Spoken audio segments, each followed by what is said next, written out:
सबको नमस्कार। दिल्ली में कल रात को 12 बजे तक 6,923 टोटल कोरोना के केस पाए गए हैं।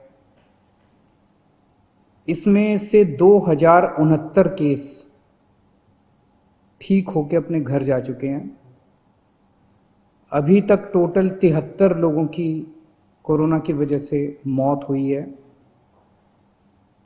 और इस वक्त 4,781 लोग अभी भी कोरोना का इलाज उनका चल रहा है। तो 6,923 में से 4,781 लोगों का इलाज चल रहा है और 2,069 लोग ठीक होकर घर जा चुके हैं। हमने इसको जब एनालाइज किया तो देखा कि 82% लोग जिनकी डेथ हुई है उनमें 82% लोग 50 साल से ज़्यादा उम्र के थे। तो देखने में ये आ रहा है कि बुज़ुर्गों की मौत ज़्यादा हो रही है। मैंने पहले भी कहा था और सभी सरकारें भी बार बार बोल रही है कि हमें अपने बुज़ुर्गों का ख़ास तौर से ख्याल रखना है। सभी बुज़ुर्गों को भी अपना ख्याल रखना है। घर से बाहर घर से बाहर ना निकलें, सोशल डिस्टेंसिंग का पालन करें, हाथ बार बार धोएं और जो भी प्रिकॉशन ले सकते हैं लें। आपकी जान हम सब लोगों के लिए बहुत कीमती है। सभी बुजुर्गों से मेरी हाथ जोड़ के अपील है। ये जो 6,923 केस पॉजिटिव हुए हैं, इनमें केवल 1,300 केस इस टाइम अस्पतालों के अंदर हैं। 1,476 केस केवल अभी अस्पतालों के अंदर हैं। लगभग मोटे मोटे तौर पे 7,000 केस मान लेते हैं पॉजिटिव हुए। 7,000 में से 1,500 के करीब केस जो हैं वो अस्पतालों के अंदर हैं। बाकी सारे केसेस या तो माइल्ड सिम्टम्स हैं और या एसिम्टोमेटिक हैं। और ये 1,500 केस जो अस्पतालों में हैं, इनमें भी 91 केस ऐसे हैं जो आईसीयू में हैं और 27 केस ऐसे हैं जो वेंटिलेटर पे हैं। इनफैक्ट जो सीरियस केस हैं, एक एक केस पे मैं रोज़ नज़र रखता हूँ, रोज़ उनका पता करता हूँ कि क्या उनको कैसे बचाया जाए। किसी को मरने नहीं देना। अपने को कोशिश ये करनी है कि सब लोग सही सलामत जिंदा ठीक होकर अपने घर लौटें। तो हम ये देख रहे हैं कि अधिकतर केस जो है वो माइल्ड या एसिम्टोमेटिक है। लगभग 75% के करीब केसेस एसिम्टोमेटिक या माइल्ड केसेस हैं। उनका अब केंद्र सरकार ने आदेश निकाले हैं कि उनका इलाज अगर हम चाहें तो उनके घर पे भी हो सकता है। उनको अस्पतालों में आने की ज़रूरत नहीं है। उसका अब हम लोगों ने इंतजाम किया है।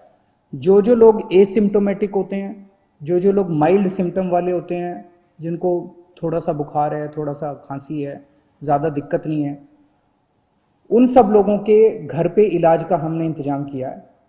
हमारी टीम उनके घर पे जाती है, उनके पूरे परिवार को बिठा के सब समझाती है कि आपको कैसे करना है। देख के आती है उनके घर पे पहले कि क्या उनके घर में एक अलग कमरा है, क्या उनके घर में एक अलग टॉयलेट है, क्या उनको अलग से घर के अंदर सोशल आइसोलेशन किया जा सकता है। अगर उनके घर में ये सुविधाएं हैं तो फिर उस मरीज को अपने घर में ही उसका इलाज करने की इजाज़त दी जाती है। इसमें इलाज तो है ही नहीं कोरोना में, तो वो अपने घर में ही आइसोलेट हो जाते हैं।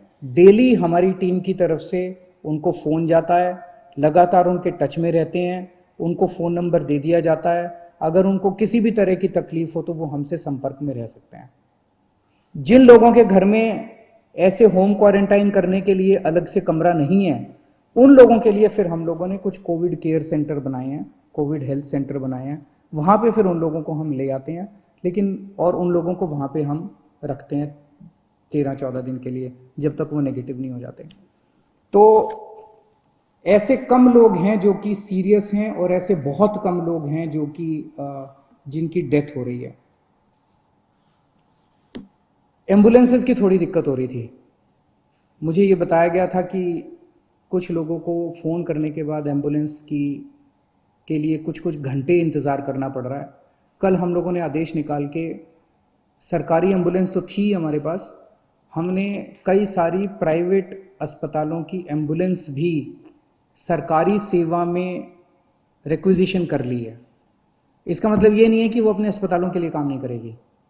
जो एम्बुलेंस प्राइवेट में थी और जो एम्बुलेंस प्राइवेट अस्पतालों की थी वो वहाँ काम करती रहेंगी, लेकिन अगर उनको फ़ोन जाता है और कोई ड्यूटी सरकारी दी जाती है तो उनको वो सरकारी ड्यूटी भी करनी पड़ेगी।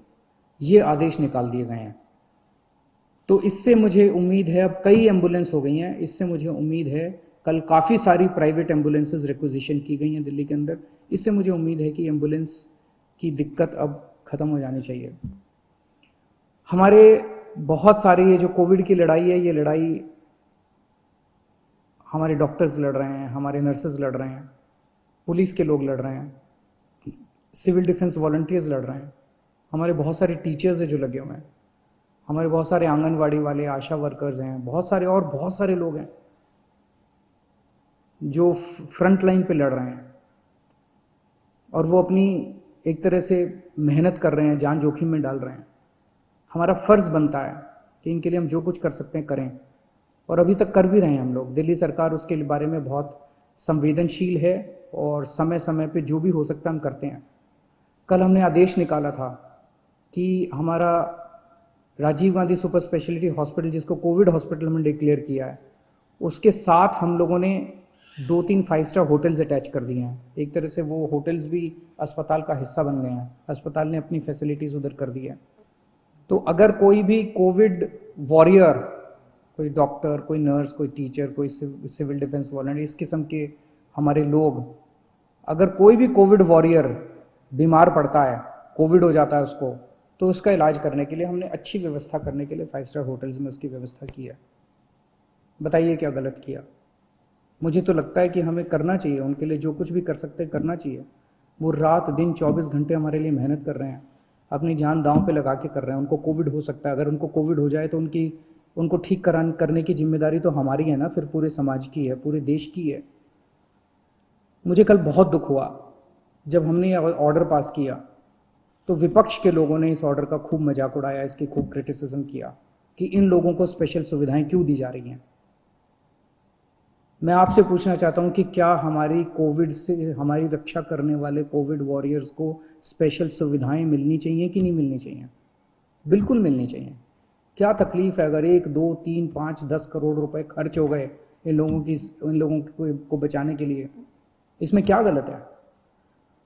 अगर हम 1 करोड़ रुपए कोविड से, अगर किसी भी कोरोना वॉरियर की डेथ होती है और अगर हम उसको 1 करोड़ रुपए दे दें उसके परिवार को, उसको सम्मान राशि उसके परिवार को मरणोपरांत देते हैं, इसमें क्या दिक्कत है? अभी एक पुलिसमैन थे हमारे, अमित राणा जी, कुछ दिन पहले कोरोना की वजह से उनकी मौत हो गई। कोरोना से लड़ते लड़ते उनकी मौत हो गई। हमारी रक्षा कर रहे थे। उनके परिवार के लिए मैंने 1 करोड़ रुपए की सम्मान राशि का ऐलान किया। इसमें विपक्ष को क्यों तकलीफ है? मेरा सबसे यही निवेदन है कि ये टाइम राजनीति करने का नहीं है।